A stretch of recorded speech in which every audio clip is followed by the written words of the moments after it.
The classroom buzzes with youthful energy, a symphony of chatter and laughter filling the air. Amid the lively chaos, Jonah sits alone, a solitary figure lost in his thoughts. His gaze remains fixed downward, his hunched posture a silent barrier against the world.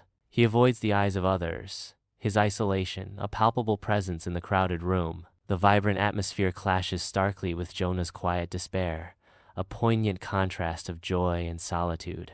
Miss Evans, with a warm smile, introduces Noah to the classroom, her gesture inviting and kind. Noah scans the room, his gaze briefly lingering on Jonah, a boy distinguished by his unruly hair.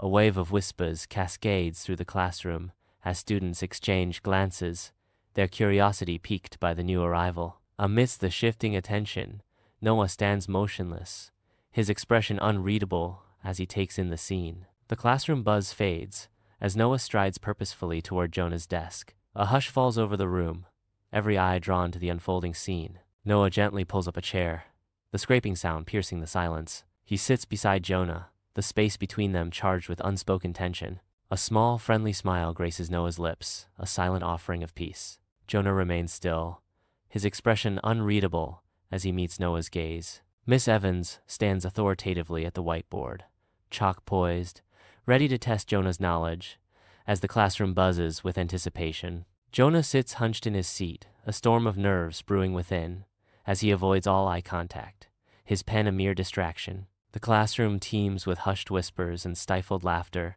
as students exchange knowing glances, their impatience growing. In a moment of quiet encouragement, Noah catches Jonah's eye, offering a subtle nod of support amidst the rising tension. Miss Evans's voice cuts through the unease.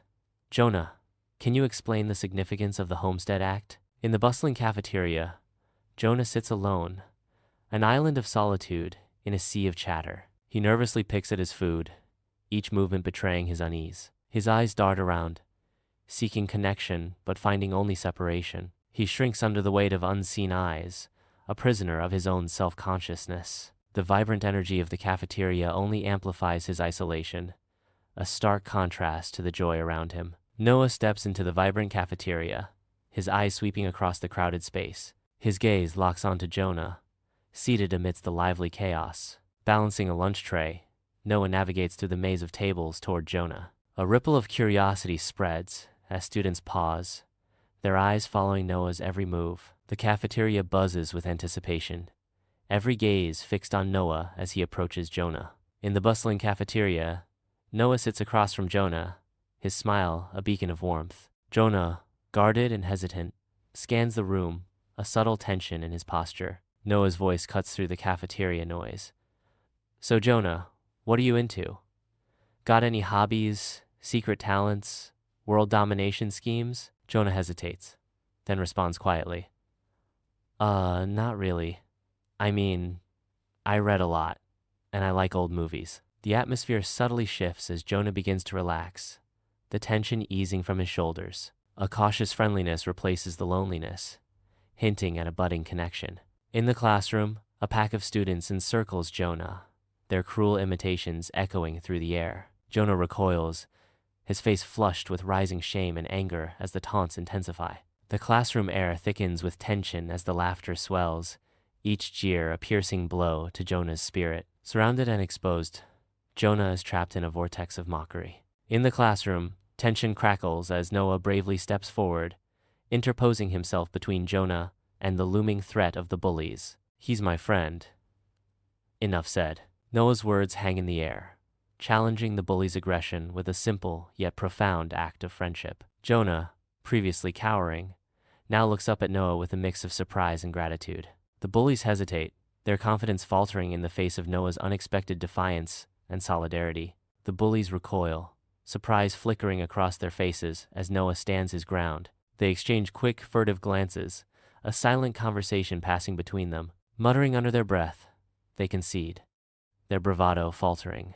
The bullies turn and walk away, their departure heavy with unspoken defeat. The heavy tension in the classroom begins to dissipate, like a storm receding. A palpable sense of relief washes over the remaining students, their faces lightening with newfound ease. In the classroom, Jonah and Noah are seated at a table filled with textbooks and models. Jonah, looking surprisingly relaxed, gestures enthusiastically while speaking with barely a stutter. Noah leans in, intrigued, and asks, "So, what if we use this principle here?"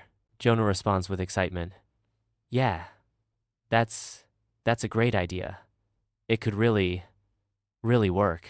Noah grins, energized by their progress, and suggests, "Awesome.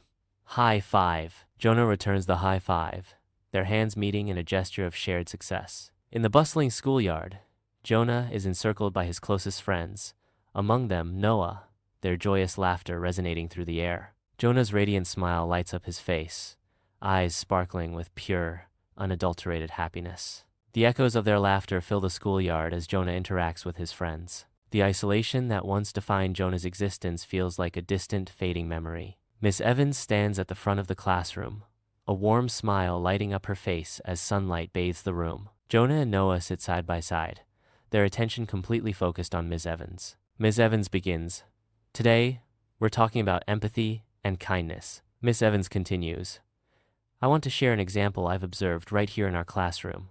Look at Jonah and Noah. Their friendship is a wonderful example of how small acts of compassion can make a big difference." Miss Evans concludes.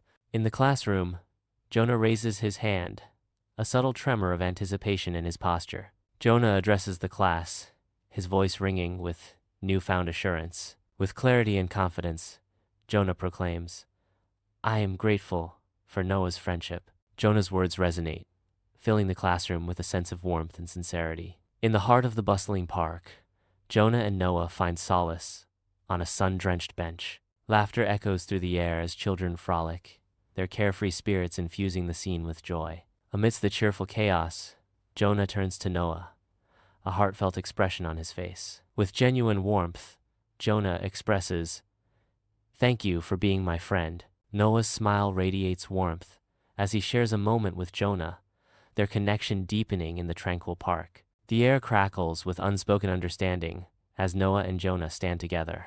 "Anytime, Jonah.